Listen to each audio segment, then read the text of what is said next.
that there is no creator, because the reasoning is that how existence can be there without being created by someone. That is the reasoning of all the religions. If you accept their reasoning, then the question arises, who created the God? And if God can be there without being created, then what is the problem? Then existence can be there without being created. You accept principally that something can be there without being created. The whole theology is simply nonsense. Theo means God, and logic means logic about God. That is a contradiction in terms. Because we are human, we are thinking a big human is up there. But it's a fact that we did not create this, isn't it? Neither this nor this. We did not create this, we meddled with it. We meddled with it, we muddled with it, but we did not create it, for sure. So we need an explanation. This is a choice you have. Do you need an explanation or are you willing to explore? If you explore, you will come to one kind of situation within yourself. If you come to agreement with some explanation that somebody gives you, the only choice is either to believe it or disbelieve it. If you believe it, you will become confident. It'll not bring any clarity, it'll bring you confidence. If you disbelieve it, you will be confused. If you're joyfully confused, it's very wonderful. But most people don't know how to handle their confusion joyfully. When they get confused, they make themselves miserable. But the most wonderful thing in human intelligence is to recognize what you do not know as you do not know. Everything that you do not know, you believe. This is a serious problem. We have done terrible things to each other simply because I believe this, you believe that. Continuing to do it even now, isn't it, across the world? Because I believe one thing and you believe something else. Now if I let you live, my belief will suffer. The best thing is you're dead. Yes because you believe something else is the truth and I believe something else is the truth, now both of us can't live in one place. We can pretend for some time. When it comes to real issues, we can't be in one place. Why is it it's so difficult? If you really have a working intelligence, you must be able to see what I do not know as I do not know, isn't it? Is it not very human and very wonderful to see what I do not know, what's the big deal about it? If you see I do not know is an immense possibility. Only when you see I do not know, the possibility of knowing becomes a reality. If you see I do not know, the longing to know, the seeking to know, and the possibility of knowing becomes a living reality. Everything that you do not know, you believe. You have to be only among your kind. If you are with another kind of people, either they should not exist or you should not exist, that's all it'll lead to. So this is something that we have to come to, because human intelligence is at its best when it does not know. If I just think I know, I will become stupid because I have my conclusions about everything. If I see I do not know, intelligence is full on, isn't it?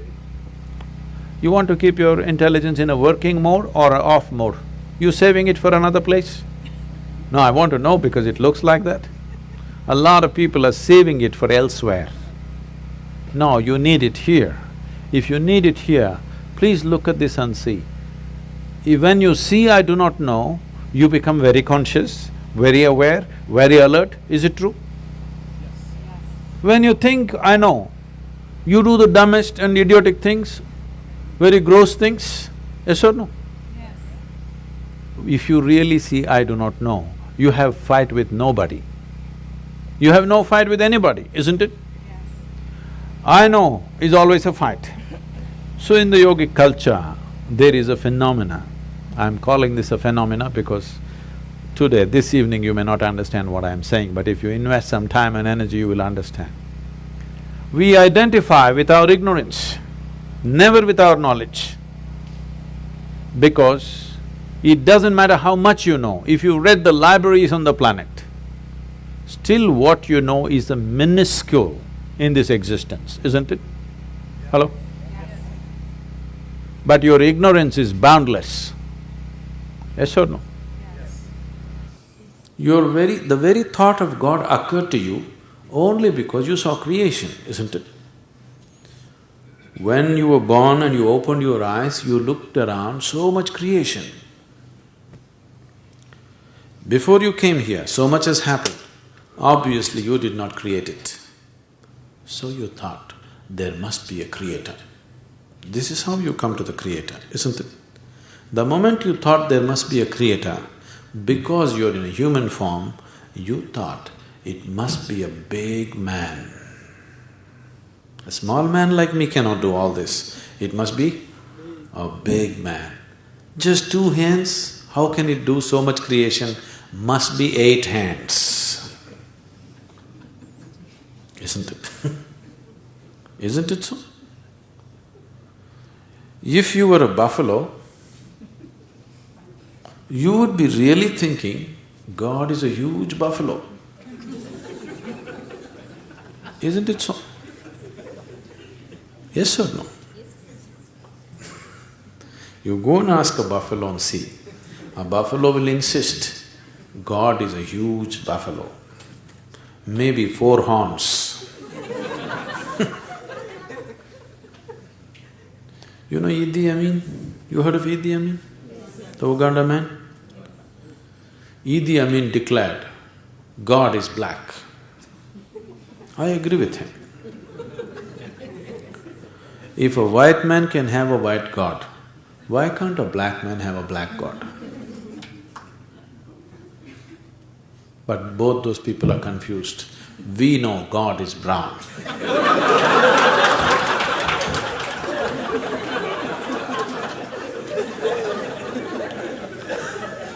Because he visited us, you know.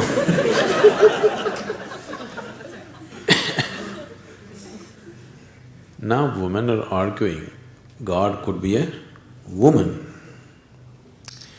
Such problems exist only in those cultures. In India, we have man God, we have woman God, we have cow God, we have monkey God, we have everything. Every kind, crawling one, creeping one, flying one. Because we foresaw all the problems of the future.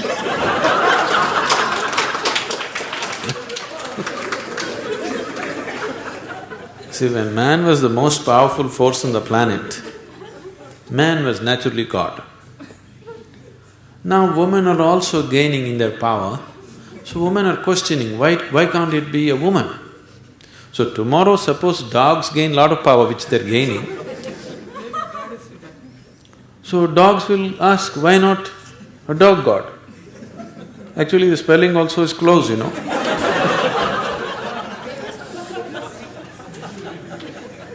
He seemed to be closer than you, isn't it? See, you are still not able to define yourself, isn't it? Whatever definition you put on yourself is not correct. Any kind of definition you put on you, it is not enough to describe this one. When this small piece of creation is like this, the source of creation, how are you going to put a definition on it? You cannot define it, you cannot understand it, you can only dissolve into it.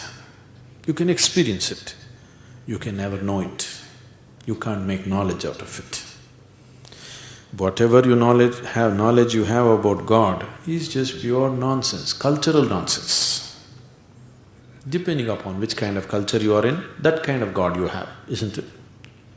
It can only be experienced.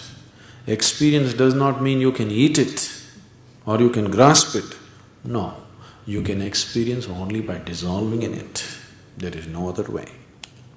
You are not meeting the challenge, but you are resisting it.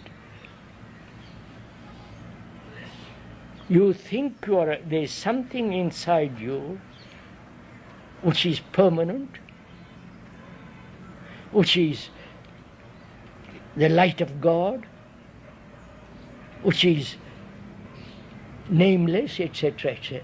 Call it Atman, soul, light, whatever you like to call it, that there is inside you, in your conscience, in your brain, in your mind, something which is not worldly, which is not of thought, right? You believe that, don't you? Huh? Yes, sir? No, I don't believe it. Huh? I don't believe it. Why? Because there is no such thing. How do you know?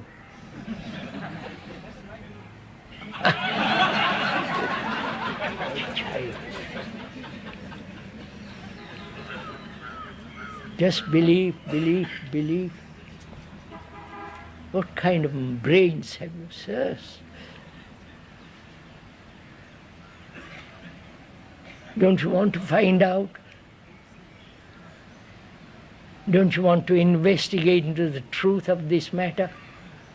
Whether there is soul, Atman, whatever you like to call it, don't you want? Just believe. What if you believe, what value has it? See, suppose I believe I've got Atman or whatever it is, super Atman, I'll call it. I believe in that. And what value has it? In my daily life, what part does it play? I'm miserable, I'm confused, I'm lonely, anxious, in agony. What's the point of my having a belief in Atman? If I'm free from all that, completely, then I shall find out. But to suppose it becomes so childish, and we're all grown-up people. Jobs, children, wives.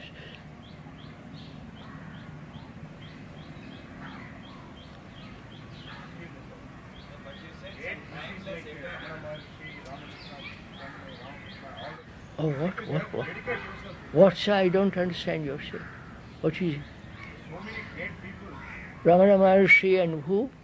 Ramakrishna. What? Oh. All right, sir. What about them? What about them? So they lead a simple life and they advocate something and you dedicate yourself and detach. Sir, would you forget all these people? Including Ramana Maharshi, what if the other gentleman was? Would you forget them? What value has their life to you? You have your life to live, not their life. And when the people say they have attained, what have they attained? How do you know? So, truth is that it's something you cannot experience.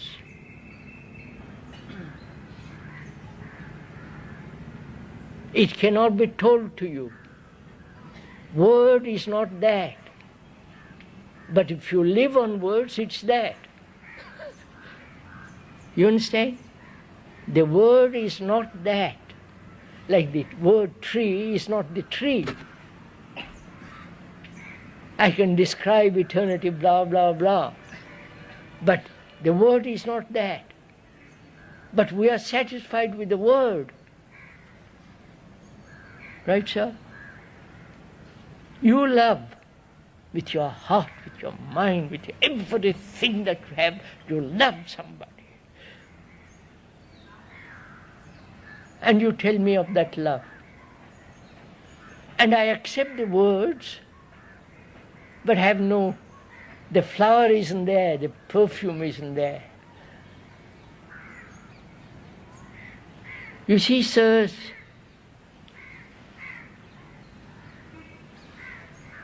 you have leaders, religious leaders and political leaders. I don't know why you have leaders at all. Ramakrishna, whatever cool gurus that you have had, one after the other, right? This country is full of them.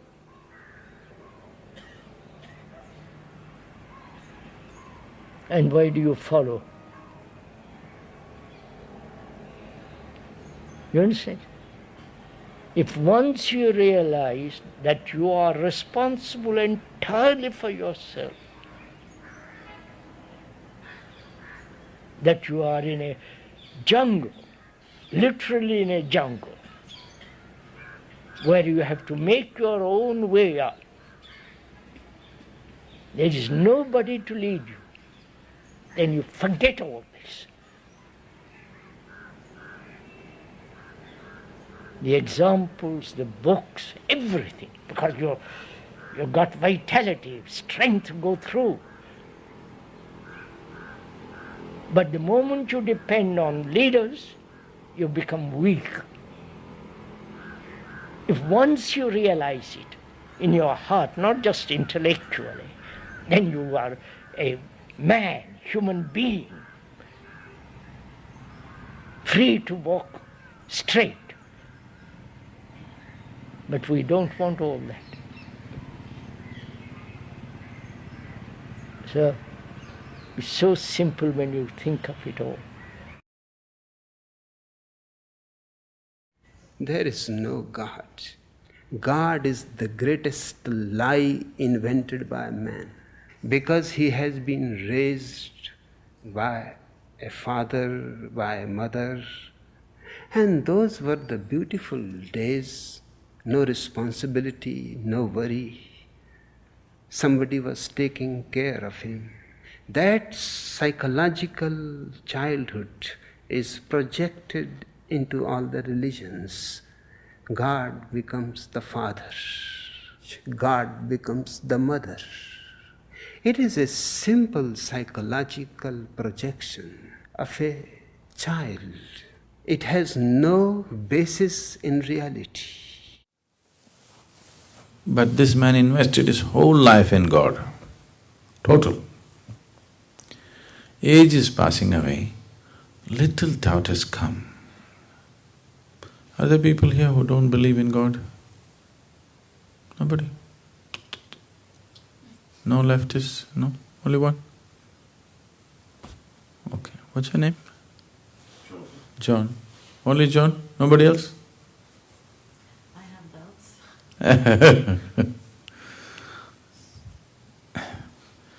So, little doubt has come. He knows there is God. Just a little doubt. Suppose there is no God. I'm wasting my whole life doing Ram, Ram, Ram. See, this doubt will come to you only if you invest your whole life. You invest just 10 minutes in a week, then you will not get this doubt, it's all right, what's the problem? You know? If you invest your life completely into God, then within 3 days doubt will come. Am I wasting my life just doing this? And there are other people who don't believe. See, look at this John, he doesn't believe. For him also sun comes up in the morning, for him also flowers blossom, from him also life happens. Looks like he's having a better time than me. It's a little doubt, he knows there is God, just a little doubt. Now there is an enlightened being here, he wants to confirm.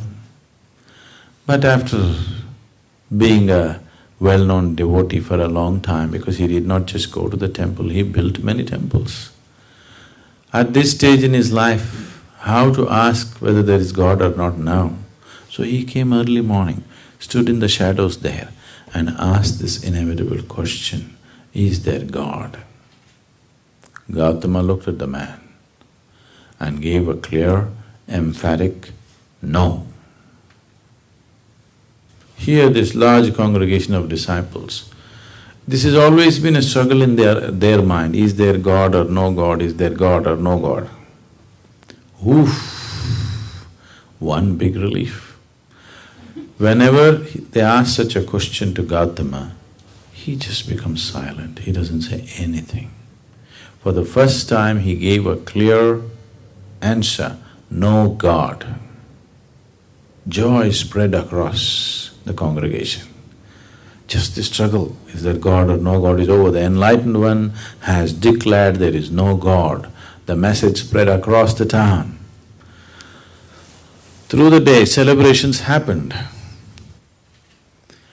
The evening, once again the congregation is sitting, another man came. So this is an expert Charvaka. Whatever kind of believer you are, if you talk to him for 10 minutes, he'll prove to you no God.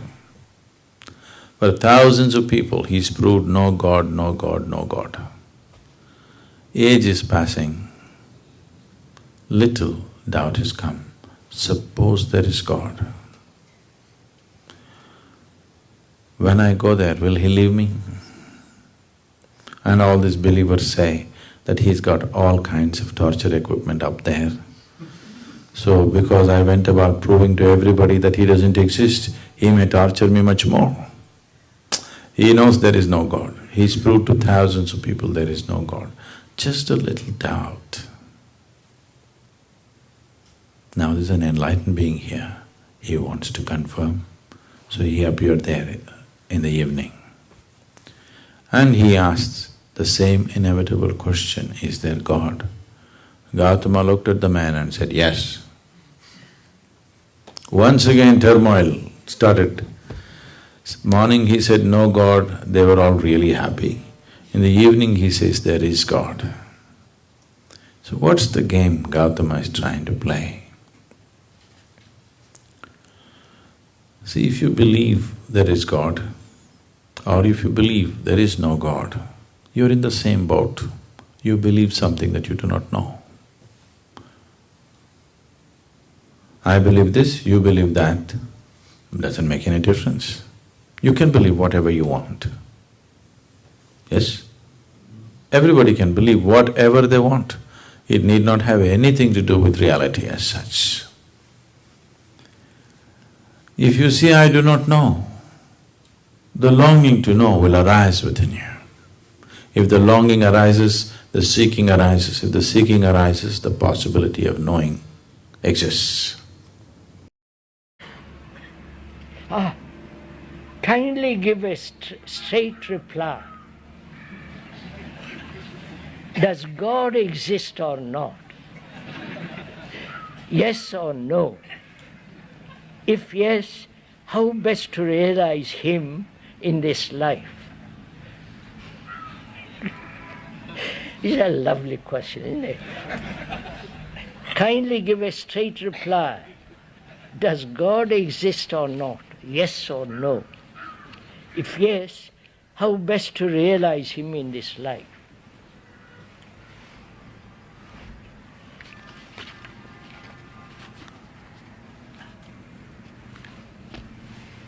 Man, throughout history, from the ancient Greeks, from the ancient Sumerians, have this idea of God.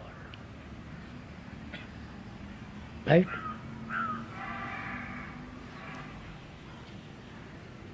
I'm not at all sure whether in the Upanishads and whether they mention God at all. Or is it a later invention? Yes? So, what is God? We are investigating. I'm not attacking God. I'm not denying God. But we are investigating whether there is such a thing as God.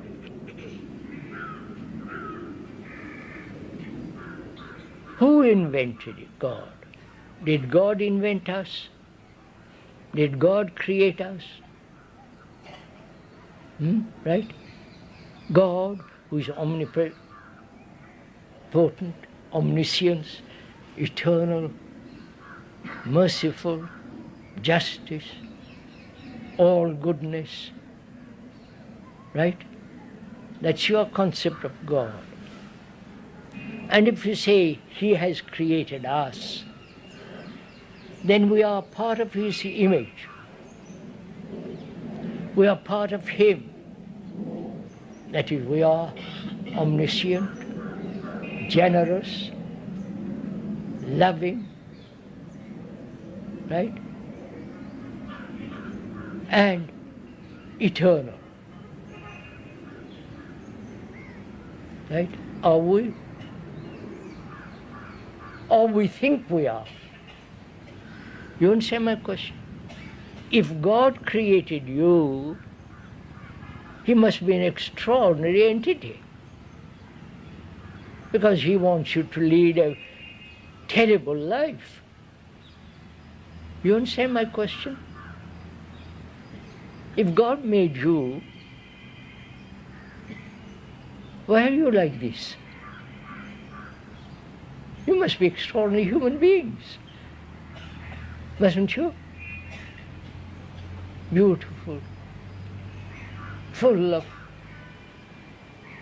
joy, excitement, full of delight. But you're not. So either you have created God, or God has created you. But if you examine very closely, you have created God. Right? In India, there are about, I was told, there are about 300,000 gods and more. You say, huh? Every local person has his own God.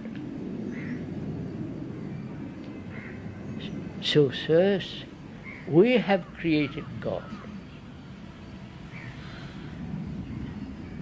See the irony of it. Thought has created God, and then thought worships the image which thought has created, which is to worship oneself and call it God. You understand all this?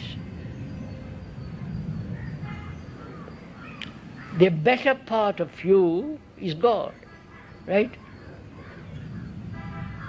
I wonder if you understand this. First of all, let's be clear. Have you created God? The local gods round the corner? Or the local god in Rome or in Tirupati or wherever? You have created them, haven't you? Huh? You're so very uncertain, aren't you? So frightened. If you say we have created, then you are scared stiff, because you have created out of your fear that. Out of your fear, you want security, right? You want safety. You want to feel there is somebody looking after you, because you are afraid. You follow? So you create that and then worship that. Just see what you are doing. Going to Tirupati and putting all your money in the bag. Do you think God wants your money? So look at it all. You have nothing but to offer but money, garlands, prostrations, rituals, right? You have nothing else to offer.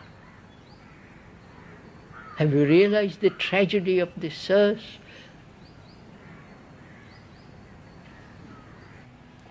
And the questioner wants to know,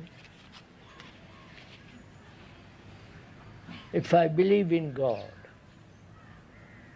I don't.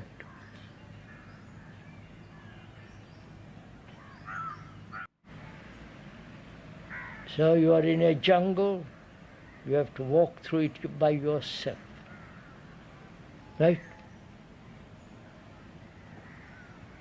And for that you need vitality and vigor and strength. Not in belief in God, in goodness. Belief has no place where truth is concerned. Right?